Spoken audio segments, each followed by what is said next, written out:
हरे कृष्णा। जय श्री हरि। आप सभी भक्तजनों का हार्दिक स्वागत है हमारे भक्ति भरे इस पावन संगम में। आज हम जानेंगे आषाढ़ मास की कृष्ण पक्ष की पुण्यदायिनी एकादशी योगिनी एकादशी की तिथि, शुभ मुहूर्त, व्रत विधि और इसका महान महत्व। मान्यता है कि इस एकादशी व्रत से 88,000 ब्राह्मणों को भोजन कराने के बराबर पुण्य प्राप्त होता है और भगवान विष्णु एवं माता लक्ष्मी की विशेष कृपा मिलती है। तो आइए पूर्ण श्रद्धा और विश्वास के साथ आरंभ करते हैं योगिनी एकादशी व्रत की संपूर्ण जानकारी। योगिनी एकादशी व्रत आषाढ़ कृष्ण एकादशी तिथि को रखा जाता है। माना जाता है कि योगिनी एकादशी का व्रत रखने से सभी पाप खत्म हो जाते हैं और पुण्य की प्राप्ति होती है। एकादशी तिथि भगवान विष्णु को प्रिय है।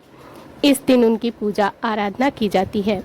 ऐसे में आइए जाने योगिनी एकादशी कब है और उसका क्या महत्व है। योगिनी एकादशी आषाढ़ मास के कृष्ण पक्ष की एकादशी तिथि को मनाई जाती है। इसे लेकर मान्यता है कि योगिनी एकादशी का व्रत 88,000 ब्राह्मणों को भोजन कराने के बराबर फल मिलता है और भगवान विष्णु और लक्ष्मी जी की कृपा मिलती है।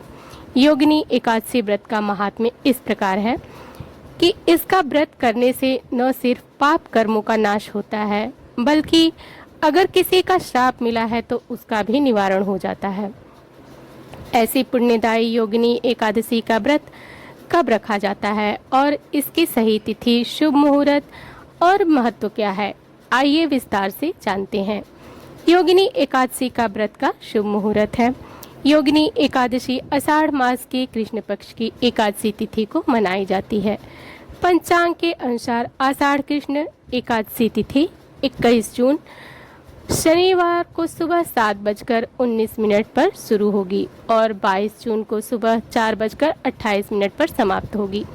ऐसे में योगिनी एकादशी का व्रत 21 जून 2025 को रखा जाएगा। वहीं योगिनी एकादशी का पारण 22 जून को होगा।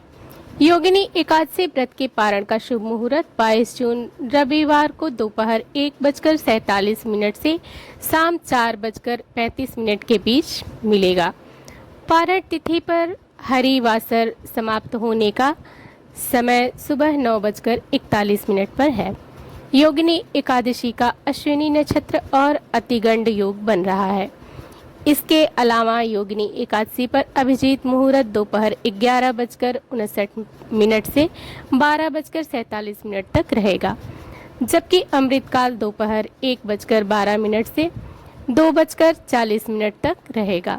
योगिनी एकादशी व्रत की विधि। योगिनी एकादशी का व्रत रख रहे हैं तो दशमी की शाम से ही व्रत के नियम शुरू हो जाते हैं। दशमी की रात को गेहूं, जौ, मूंग की दाल आदि का सेवन नहीं करना चाहिए। इसके नमक का सेवन भी करना नहीं चाहिए। एकादशी के दिन स्नान आदि के बाद व्रत का संकल्प लें। इसके बाद कलश में भगवान विष्णु की प्रतिमा की स्थापना करके इसका विधि पूर्वक पूजन करें। व्रत के पारण से पहले दान पुण्य करें। तो यह थी योगिनी एकादशी व्रत की संपूर्ण जानकारी। शुभ तिथि, पूजन विधि और पारण का समय। जो भी भक्त सच्चे मन से इस व्रत को करता है उसके समस्त पाप नष्ट हो जाते हैं और उसे भगवान विष्णु का आशीर्वाद प्राप्त होता है। आपको यह जानकारी कैसी लगी कमेंट में जय श्री हरि जरूर लिखें। अगर वीडियो अच्छा लगा हो तो लाइक करें, शेयर करें और हमारे चैनल भक्ति सागर को सब्सक्राइब करें। फिर मिलेंगे अगले पावन व्रत कथा में। तब तक के लिए हरि ओम तत्सत। जय श्री हरि।